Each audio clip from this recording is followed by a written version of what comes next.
Good morning everyone, this is Bharti Gadgude from kingdom academy. कैसे हो बच्चों आप लोग? क्या हाल चाल है आप लोगों का? और साथ ही में कैसी रही आपकी ईद और कैसी चल रही आपकी नवरात्रि? तो अभी कुछ दावतें बची हुई है और पक्का है कि सारे बच्चे अभी दावतों में बिजी है। बट इन्हीं दावतों से हटके और नवरात्रि की पूजा पाठ से थोड़ा सा हटके आज हम एक और नई अपडेट देखेंगे। और अपडेट है क्या?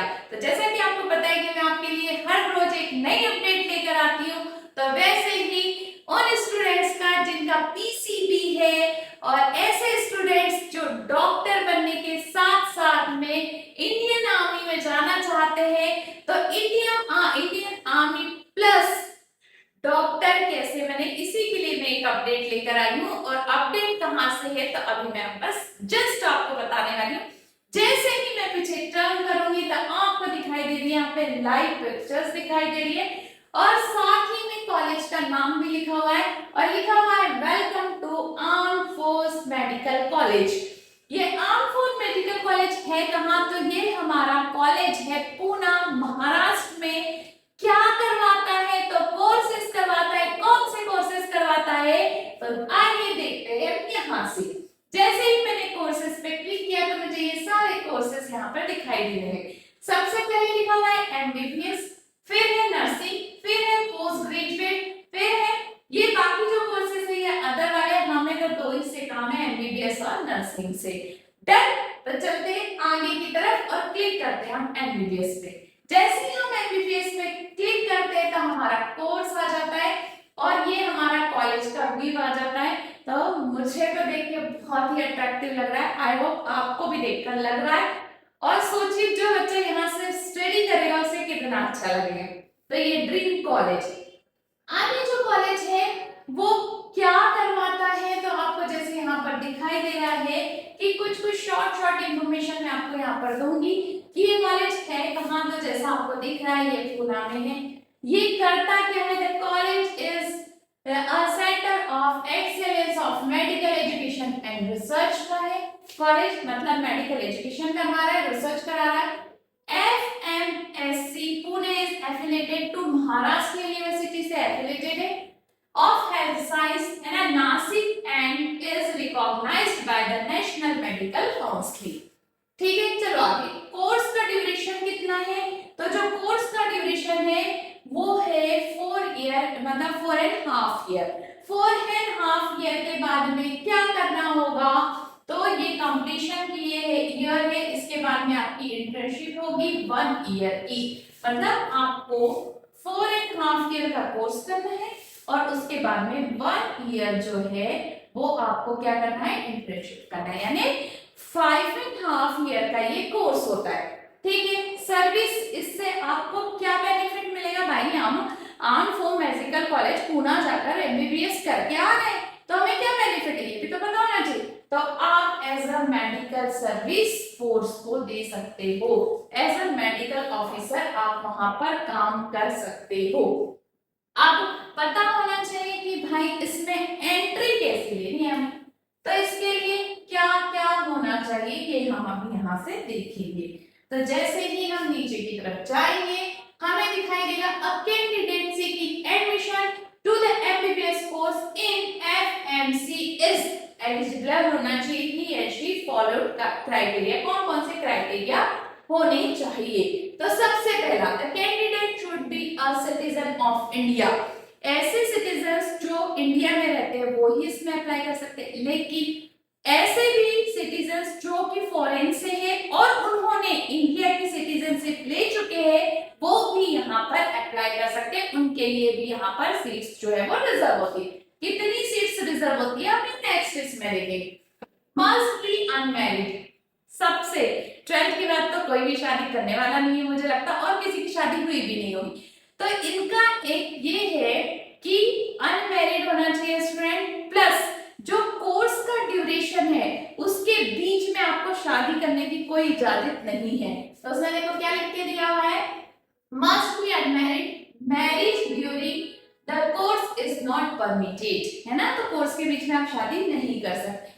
Should be medically fit as per, मतलब आपको एक तो फिर क्या होना चाहिए? मिनिस्ट्री ऑफ डिफेंस की तरफ से आपका पहले मेडिकल चेकअप होगा, यानी आप मेडिकली फिट होने चाहिए।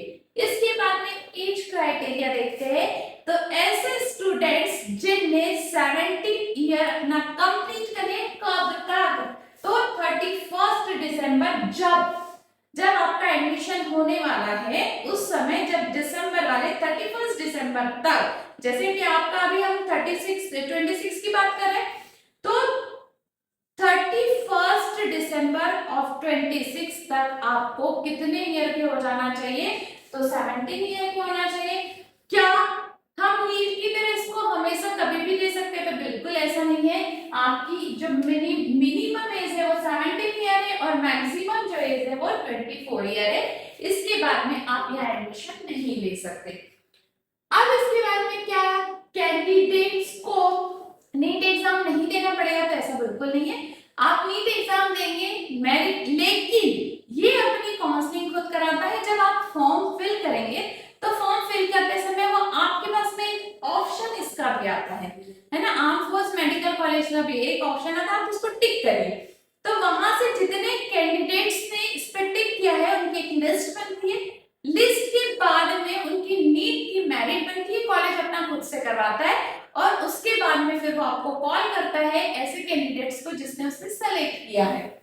साथ ही साथ में नीट एग्जाम तो आपको देना ही है, प्लस 12th क्लास में आपका फिजिक्स, केमिस्ट्री एंड बायो होना चाहिए, साथ में आपका इंग्लिश भी क्वालिफाई होना चाहिए, और एग्रीगेट, ये चारों के एग्रीगेट मिलाकर आपके कितने परसेंटेज होना चाहिए, तो एग्रीगेट जो है आपका 60% होना चाहिए, यानी लेस देन 60। यदि आपका 59% भी है तो आप इसके लिए एलिजिबल नहीं है।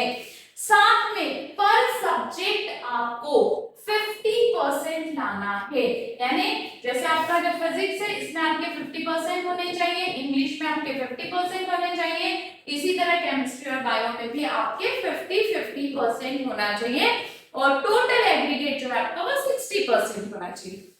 इसके बाद में कितनी सीट्स है अवेलेबल हमारे पास में, तो टोटल हमारे पास में 145 सीट्स अवेलेबल है इस कॉलेज में, और इसमें से 115 यानी 115 सीट्स जो है वो बॉयज के लिए, और जो 30 सीट्स है वो हमारी गर्ल्स के लिए। चलिए इसके बाद में देखते हैं और क्या इंफॉर्मेशन दे रहा है। अब इसने बोला कि ये जो रिजर्वेशन है, क्या इन 145 सीट्स पे रिजर्वेशन मिलेगा, तो हम इसको भी देखते हैं। तो इसमें एसटी और एससी कैटेगरी के जो स्टूडेंट्स हैं उन लोगों को यहाँ पर रिजर्वेशन बिल्कुल मिलेगा। तो कैसे मिलेगा, तो ये जो 145 सीट्स है उसमें से जो 10 सीट्स है वो किसके लिए रिजर्व है, तो वो रिजर्व है हमारे एसटी, एससी और एसटी स्टूडेंट्स के लिए, ठीक है। बट इनको भी क्राइटेरिया वही सारे करने होंगे फेस जो बाकी बच्चों को करने हैं, जैसे 12th पास होना चाहिए, कितने परसेंट से, 60% से होना चाहिए, प्लस नीट एग्जाम भी क्वालिफाई किया होना चाहिए। तो ऐसे स्टूडेंट्स जो आर्मी में जाना चाहते हैं, इंडियन आर्मी में अपनी सर्विसेज देना चाहते हैं, वहां पर मेडिकल ऑफिसर बनना चाहते हैं, तो जब आपका नीट का एग्जाम होगा उसके बाद जब आपका रिजल्ट आकर आप जब काउंसलिंग के लिए फॉर्म फिल करेंगे तो जरूर से आप इस कॉलेज को भी सेलेक्ट करिए। ये अपनी काउंसलिंग खुद कराएगा, आपके फॉर्म में यदि आपने उस पर टिक किया है तो आपका सिलेक्शन होगा। और फिर सबसे बड़ी बात, ये बहुत कम मिनिमम फीस 90,000 के अंदर अंदर आपका एमबीबीएस का कोर्स करा दे, और साथ में जॉब की अपॉर्चुनिटी तो है, देश की रक्षा आप कर सकते हो, चाहे ऐसे नहीं तो ऐसे मेडिकल ऑफिसर बनके, ठीक है। क्या बस मैं मेडिकल ऑफिसर का ही कोर्स कराता है, तो ऐसा नहीं है। अभी हम वापस चलते हैं और वापस चल के हम देखते हैं कोर्स पे हम जब वापस जाएंगे तो ये नर्सिंग का कोर्स भी कराता है। आप जैसे इसको क्लिक करोगे ना आपको ये यहाँ पर ओपन हो जाएगा। पहले तो ये प्यारा सा कॉलेज देखिए, इसके बाद में देखते हैं कि कौन कौन से नर्सिंग, तो नर्सिंग के बहुत सारे कोर्सेज कराता है, जैसे आप बीएससी नर्सिंग दे सकते हैं, पोस्ट बीएससी नर्सिंग भी आप दे सकते हैं, पीजी भी करवाता है, पोस्ट डिप्लोमा करवाता है, ऑर्थोपेडिक्स कराता है, इसके बाद में ये ऑन्कोलॉजी नर्सिंग करवाता है, ऑपरेशनल रूम नर्सिंग करवाता है, बहुत सारे नर्सिंग के कोर्सेज कराता है। और इन नर्सिंग के कोर्सेज करने के बाद आप वहां पर जाकर अपनी सेवाएं दे सकते हो। तो ये था आज का हमारा अपडेट। आई होप कि अपडेट आप लोगों को पसंद आया होगा और ऐसे स्टूडेंट्स तो इस अपडेट को देखकर बिल्कुल खुश हो गए होंगे जो आर्मी में जाना चाहते हैं। तो इसकी डिटेल जो जानकारी है वो आप इसकी वेबसाइट पे देख सकते हैं। आप वेबसाइट पे क्लिक करोगे, गूगल पर जाकर इस कॉलेज को सर्च करोगे तो आपको सारी इंफॉर्मेशन मिल जाएगी। तो इसी तरह के नए अपडेट्स के साथ में हम मिलते रहेंगे। तब तक के लिए good luck for your study and channel को लाइक कीजिए और सब्सक्राइब कीजिए और ऐसे ही मुझसे मिलते रहिए। Thank you.